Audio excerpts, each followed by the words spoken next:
What's up, everybody, and welcome back to another episode of Lockdown 23-1. And today, ladies and gentlemen, I am bringing the boogeyman your way. That's right, he has killed over 100 individuals inside the prison that he was sentenced to. And now he is free. And I am trying to get him on the show. I messaged him yesterday. I do not know if he speaks English, but my mother is Colombian and she speaks fluent Spanish. So if he does contact me and says he'll do the interview, I might have to have my mother help me translate the whole thing. I don't know, he might know how to speak English based upon all the reporters that has came his way in the past years, but this man has killed over 100 people in prison. But first, please do not forget to hit the like, subscribe, notification bell, hit that join button, become a member, put a pretty little skull next to your name, stand out in the chats. Now let's go ahead and jump right into it, ladies and gentlemen. Brittany brought this story to me yesterday while I was out camping, and I said, damn, how the hell have I not heard about this individual? You know?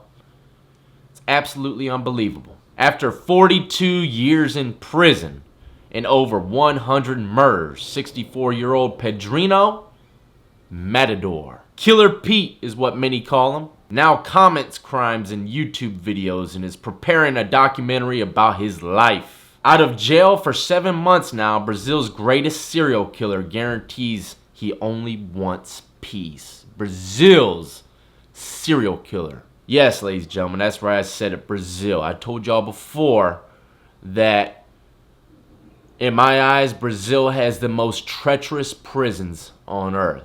You know, Brazil, Mexico, Russia. But still, out of all those places, all the videos that I've seen, Brazil is a scary, scary place to do time in. I mean, the most ruthless videos I've ever seen when it comes to torture of another individual. Dark, dark, dark shit came from Brazil prisons.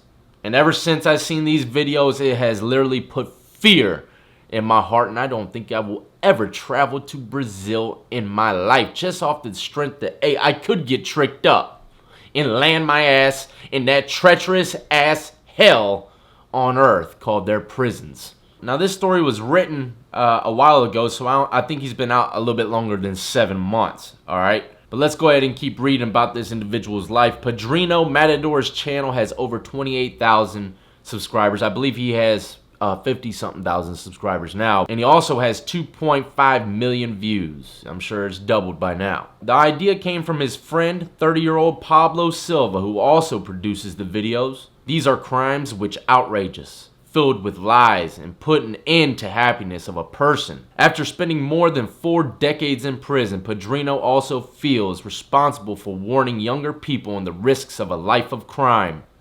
Pay attention, because this is some damn wisdom coming from a freaking murderer that's killed over 100 people. This is what he's saying to the youth. Crime is no joke. Many are entering this life because they see branches, fame, and money, and not the roots, which is prison and death. It's like the devil. What he gives with one hand, he takes with the other. Damn, is that not a true statement?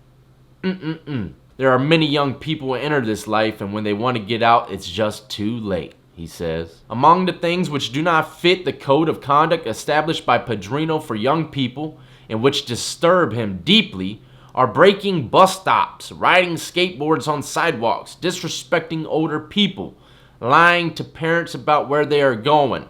I see all of that with my eyes. It's only the drugs that are disrupting people's lives, to be honest. Even though most followers support the serial killer's advice, many criticize him. Pedrino, though, has nothing but disdain for those who enter his channel to attack him. I laugh. These guys are incredibly stupid. They don't stop and think about what they are saying. They wouldn't last one day in any of the places I've been. Instead of reaching out to us and talking, trying to find out who the person is, they just talk nonsense, he says. The killer says he feels embarrassed when he gets recognized in the streets. I even run. I try to hide. People come and say, "Don't I know you from somewhere?" And I say, "No, not me. You must be mistaken."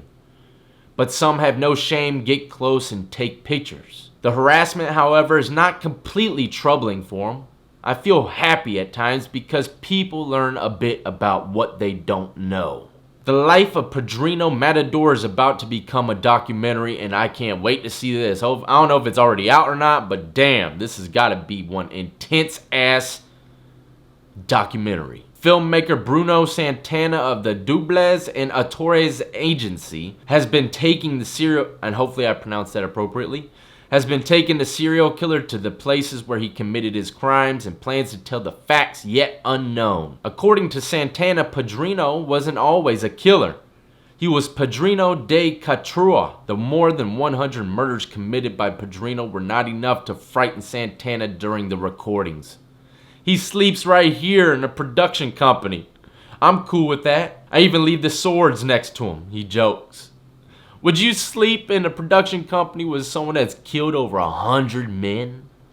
Oh shit. Can you imagine just looking that man in his eyes, knowing he has seen and done some of the most gruesome shit that people even in medieval days haven't even done? That's nuts, man. And now he's a YouTuber. People who have contact on a daily basis with the serial killer are adamant that he is far from being a monster. Actress and assistant producer Andrea Dos Santos is treated like a daughter by the killer and describes him with tenderness. He is like a child who wants to go back to life. Behind his YouTube channel is 30-year-old Pablo Silva, a YouTuber himself who has been friends with Padrino for a long time. He is the one who determines the subjects to be commented on, shops for clothes for the serial killer, and takes him to church. I had this idea of showing the positive side of Pedro, which many people don't know. I didn't imagine it would get this far, he says. A criminology expert and author of books Serial Killers Made in Brazil says that Padrino is not a vigilante, but an avenger who killed those whom he considered the worst of society. When someone disobeys his code of ethics, he has his own particular solutions, which do not follow the law. He ends up fascinating people. It's a reflex of society we have of a country where only 10% of all homicides are solved. That's unbelievable. Now I wonder what the ratio is over here in America of how many homicides are solved. But in Brazil, only 10% of them are solved. And I can only imagine those 10% are probably the rich and wealthy that are pushing the law to go find out who killed their family members. You know, the poor probably never get any kind of retribution. With only 10% of homicides being solved, that brings a distorted view of this individual. The problem is that Padrino's victims do not have the right to an attorney like he did. A serial killer is a person who killed 2 or more people, with a time interval between the victims and ritual that involves the psychological density. The criminologist interviewed Padrino and says that what most drew her attention was his joy, his resourcefulness, and his intelligence. When questioned if he killed more than 100, Padrino doesn't deny it. It might add up to that. Whenever I didn't kill anyone, I couldn't sleep. That's crazy. If he didn't kill someone, he couldn't sleep. He says he claims not to regret the murders, but having entered a life of crime. Regarding his future, the killer dreams of a quiet life in which he can take care of a small farm in the middle of the woods, a place that he likes so much. And he wants a little more. I didn't want people to know me by this name anymore. Leave Padrino Matador alone. When people call me, hey, Pedro, I get very happy. Mr. Pedro, right? I want to live the rest of my life I have in peace. Shit, I'd be scared to have him on my show and people be lacing the comment section. Shit, I'd be removing every negative comment on that guy. I'm like, I want him flying down here. You know, but damn. Okay? 100 people that did the most worthless things in society. What do you think that could be? This man was killing individuals that were messing with children. Okay? What a lot of stories I have brought your way about individuals in this country taking people with nasty charges lives. Okay? He was doing it.